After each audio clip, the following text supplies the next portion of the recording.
Mega love shout out. Good afternoon, Ma'am Sat. Time check, 3:45 ng hapon. Ma'am Sat, mega love shout out. Siyempre sa mga kasama natin dito, nandyan si Mark Bon Jovi, Michael Pangan, shout out Kabsat. At sa mga silent viewers natin. Maestro, ano ba ang topic natin ngayon? Siyempre, wag na natin patagalin. Ito ang topic natin, Senator, Senate President Win Gatchalian, walang kinalaman. Nakabaw, umamin na mga kakabsat, Diyos ko Lord Rudy, kumpirmado, wala siyang kinalaman sa leadership funds ni Bunuan. Nakabaw, Bunuan, paktay ka, akala ko ba lahat ng senador? O ito, magsasalita na. Pakinggan natin si Senator Win Gatchalian. Kaso nga lang, napansin ko maabsat, no? Kapag ginagamit natin si DZMM, nagka-copyright na siya mga kakabsat. Napansin ko sa mga ibang videos natin, nakaka-copyright. Kaya ang gagawin natin, ang pinagbabawal na technique, wag nating ipakita ng buo. Konti lang. Nagka-copyright na si DZMM eh. O sige. Pasok. President Sherwin Gatchalian. Good morning, SP. Good morning, Victoria. Good morning sa inyong dalawa. Opo, thank you, sir, sa pagising ng maaga. Hindi naman, Wala okay sa- lang. Salamat, sir. Sir, simulan po natin yung panayam dito po sa tinatawag na Leadership Fund. Ang claim nga po ni dating DPWH Secretary Manuel Bonoan ay mayroong leadership fund para sa mga senador. At ito raw po ay 24 billion pesos Ay, paldo. na madidivide into 500 million pesos or even up to 1 billion pesos per senator. Anong reaction Shout po out, ninyo dito, sir, Corabidal. especially as Senate President? Well, Victoria, ako 10 years na ako sa Senado at never ko pa narinig itong leadership fund Yun! at never rin ito in-offer sa akin whether sa DPWH or anyone from the Senate. Narinig ko lang to be honest about it, kay dating Yumaong Yusek Cabral. Meron siyang mga sinabing ganito. I think lumabas to sa isang privilege speech ni Senator Lacson, if I'm not mistaken. Nagkaroon ng privilege speech si Senator Lacson, lumabas yung the term leadership fund at lumabas doon yung pangalan ni Yusek Cabral. Doon ko lang siya narinig. No?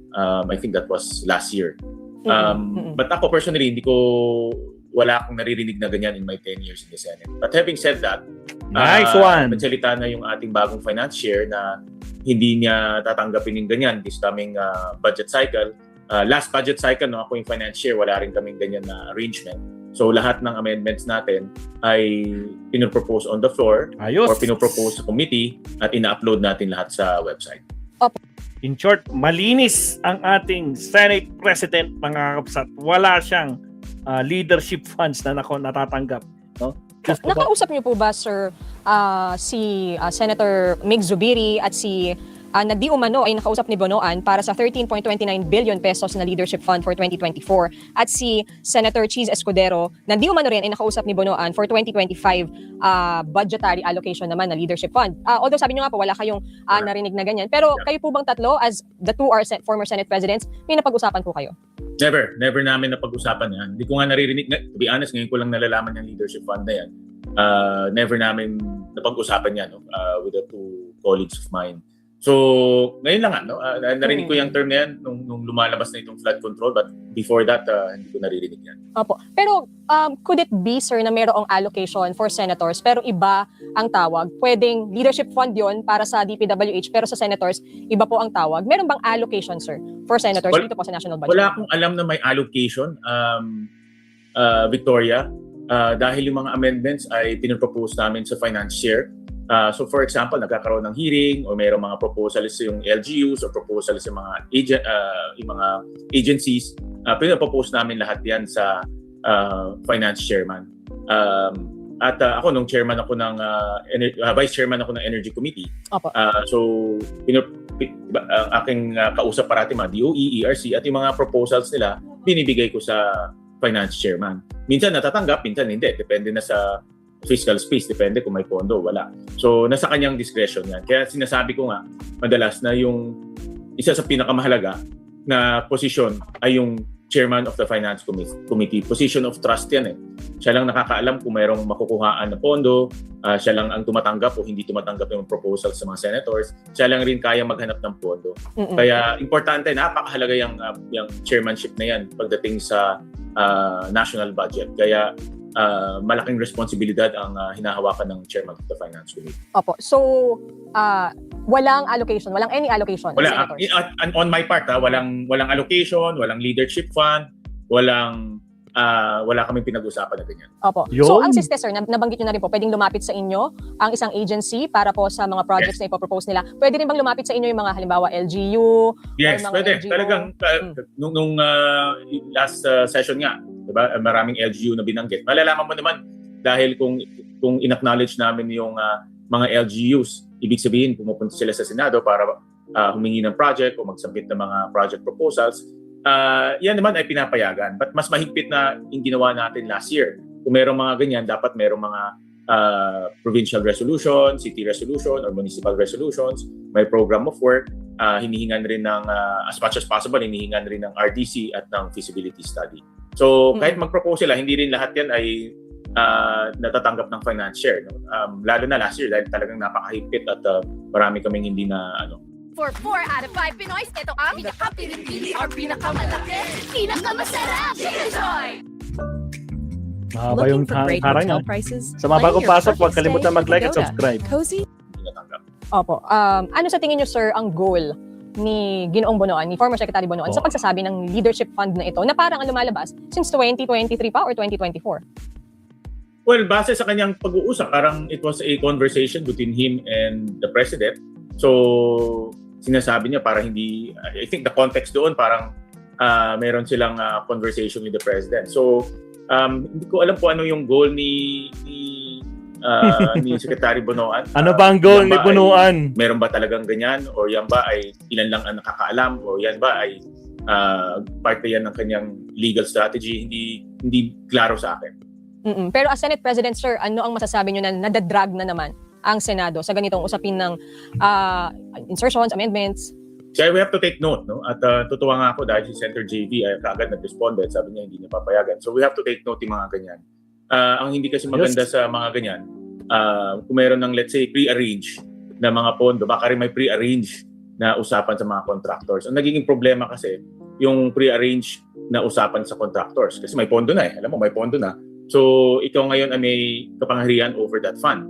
At kung mayroong kapangyarihan ka over that fund, ina-allocate mo yan sa mga favorite contractors mo na hindi At tama. malamang. So, kaya nga nasabi namin doon sa, kung napakinggan mo yung usapan on the floor, na magpropose ng amendments, hindi ibig sabihin na kakausapin mo yung contractor at sa'yo yung project. And those amendments ay para sa LGU, para sa mga ahensya, hindi para sa sarili mo. Yun yung pinopoint out, sir, ni Senator Pia, na hindi naman porket may, kasi parang na-twist na rin yung term na insertion, di ba? Yes. Na hindi porket may insertion ka, ay may mali na. Pwede namang may nilatag ka lang na proposal for certain LGU or certain office. Yes. Yung mga pag ganito budget season, no-notice mo sa Senado, ang daming mga LGUs. Dahil nagsasubmit sila ng mga projects. At hindi mo sila mabiblame dahil maraming pangangailangan yung mga LGUs. Like for example, last week, andun si Governor Pacquiao. Kakaranas lang nila ng matinding lindol. So, doon sa proposal niya, mayroong 20 na bridges na nasira. So, hindi mo mabiblame ang mga LGUs dahil mabigat yung pangangailangan nila. At on the ground sila. Sila yung araw-araw na pinupuntahan ng mga kababayan natin. So, talagang naghahanap sila ng paraan para mapondohan yung mga pangangailangan nila. Pero ngayon nga, dahil sa bagong patakaran na in-implement natin last year, mas mahigpit na ngayon. Pero sir, kasi parang lagi-lagi na lang din na lumilitaw tong issue ng pork barrel, ng insertion, ng leadership fund naman, bagong anyo naman siya ngayon. So, is there any effort on your part to talk to other senators to thresh this out? Ano ba talaga, wala bang mga ganitong mga quote-unquote, baka maanumalyang transactions between, contractors or senators and other agencies of government? Ang aking goal, since last year, na ay hindi na maulit ito this time around, importante na transparent, organized, at naintindihan ng taong bayan ang budget. So, starting from 2025, last year, in full view yung mga amendments at by cam natin at na-upload yung mga documents. At yan naman ay pagpapatuloy ng ating Senado sa pamamagitan or sa ilalim ng liderato ni Senator JV. Mag-i-improve pa yan. Ako naniniwala na mag-i-improve pa yung mga transparency measures natin moving forward. So, ang goal namin, hindi na maulit yan at maging transparent at alam ng taong bayan kung ano yung ipinapasok sa budget. Okay. At ang budget, sir, magsa-start ng August 27, tama? Deliberations? Yeah, ang DBCC will start to August 27. Ngayon, nag-uumpisa na yung analysis. In fact, ako personal, ina-analyze ko na rin yung budget. So, mag-uumpisa na yan formally August 27. SPC August John po ito, 27. kaugnay niyan sa pag-deliberation ng budget natin. No? Paano ito makaka-apekto dun sa ongoing trial ni impeachment trial ni Vice President Thursday, Sara next Duterte? week. Na ano talaga, very challenging talaga ito mangyari dahil umaga nag-i-impeachment kami, hapon plenary, tapos weekends budget naman. So medyo mabigat at merong isang paraan na iniisip ang Senado pero complicated din. In the past kasi kung talagang kulang sa oras, pinapayagan ang plenary at ang budget deliberation sabay. But case-to-case basis to. Kung talagang kukulangan ng oras, we will suspend the rules at papayagan yung Finance Committee na mag-conduct ng budget hearings. So, kung kakailanganin talaga ng oras. Dahil ngayon, ang naka-allocate lang for budget hearings ay Thursday and Friday. Dati Monday to Friday yan eh. Pero ngayon, 2 araw na lang. So, very challenging. Ito hindi nakikita ng tao, but yung behind-the-scenes preparation, yun ang mabigat eh. Biro mo, nagbe-prepare ka for the impeachment, nagpe-prepare ka for plenary, nagpe-prepare ka for hearings, tapos budget. Yung research Shout at out, yung Aurelia Odenya. behind-the-scenes preparation, yun ang mabigat talaga. Yun nga, SP, gaya na nabanggit nyo, no, sabay-sabay, may impeachment, may deliberation for the budget, and then syempre may mga important bills din na kailangan ipasa. Nakikita nyo bang, may proposal si Senate Majority Leader Juan Miguel Zubiri na gawing hapon na lang yung impeachment trial. Sa tingin nyo ba, mas okay ba yun para mas mabigyan kayo ng oras sa pagtalakay ng budget at ng mga important legislation sa plenary? Pinag-aaralan namin yun dyan dahil tinitignan namin on the average kasi kakailanganin mo sa impeachment mga 6 hours eh. For plenary on the average mga 4 to 5 hours more or less. No? So ang logic doon para mabigyan ng mas maraming oras ang impeachment kasi ngayon depende sa testigo pero umaabot ng 2 hanggang 3 araw ang isang testigo. Kaya ang tagal. Dati ang aming plano ay 1 day, 1 witness. Pero ngayon umabot na ng 3 araw. So para mas mahaba, 1 to sawa, ang gagawin na lang sa hapon para hanggang hindi tapos yung testigo, nakaupo sa doon. Kahit So alas- yun ang alas 10 pinag-aaralan ng namin gabi. ngayon para bumilis-bilis at mabigyan ng mas maraming oras yung impeachment. Kasi gusto natin na matapos to at makabalik tayo sa normal legislative function natin. SP, patungkol dyan sa banibagong oras, no? Curious lang kami ni Ate Beck. Yung 1 to sawa na yan, hanggang anong oras ba yan? Alas 10. Ako, may one time nung kaka-umpisa ng impeachment, umabot tayo ng alas 8. Opo, past 8. Pero past 8 eh. So, depende sa testigo. Kung yung testigo talaga ay, let's say, mahalaga at marami siyang information, iniisip namin, tapusin na lang siya para hindi na lumampas the next day. At least one witness tapos na. Yung mga senators rin natin, magaganda yung mga tanong. Umaabot rin ng, at least in senators portion, umaabot rin ng 2 oras eh, on the average. No? So prosecution, 2 hours, defense, another 2 hours, of senators, another 2 hours. Mga 6 hours talaga yan, more or less. What if you could make a song using only Again, your sa mga voice? bagong pasok, Let's start with the drums. huwag kalimutang mag-like and subscribe. I'm gonna hit drums and click cover. So mas preferred nyo SP yung yung hapon na trial? Mas okay pag Yan ang hapon. pinag-aaralan, Victoria. Kasi mas kung 1 to sawa, pwede kong umabot until 9. Kasi gano'n naman dati. Opo. Ikaw SP, anong mas Nung una, gusto mong ganun naman arrange dati. oras? Alas 3. Ako naman ay, ang tinitignan ko ay yung how do we balance yung legislation at yung impeachment eh. So far, right now, ang arrangement ngayon mas, para sa akin personally, parang mas maganda dahil sa hapon yung legislation nabibigyan rin ng focus. Opo. And then may flexibility kasi sa hapon dahil pwede namin habaan. No?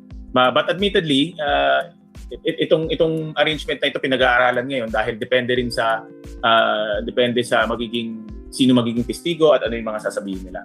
So, in short, ang impeachment court at mga senador nagiging very flexible, no? At depende sa ano ang pinaka-effective na matapos ang impeachment. Ang goal naman namin ay matapos yung impeachment kaagad eh. Opo. Natapos yan, regardless of the decision, Benny makakabalik Ramos, tayo shout kaagad out. sa normal na legislative work natin.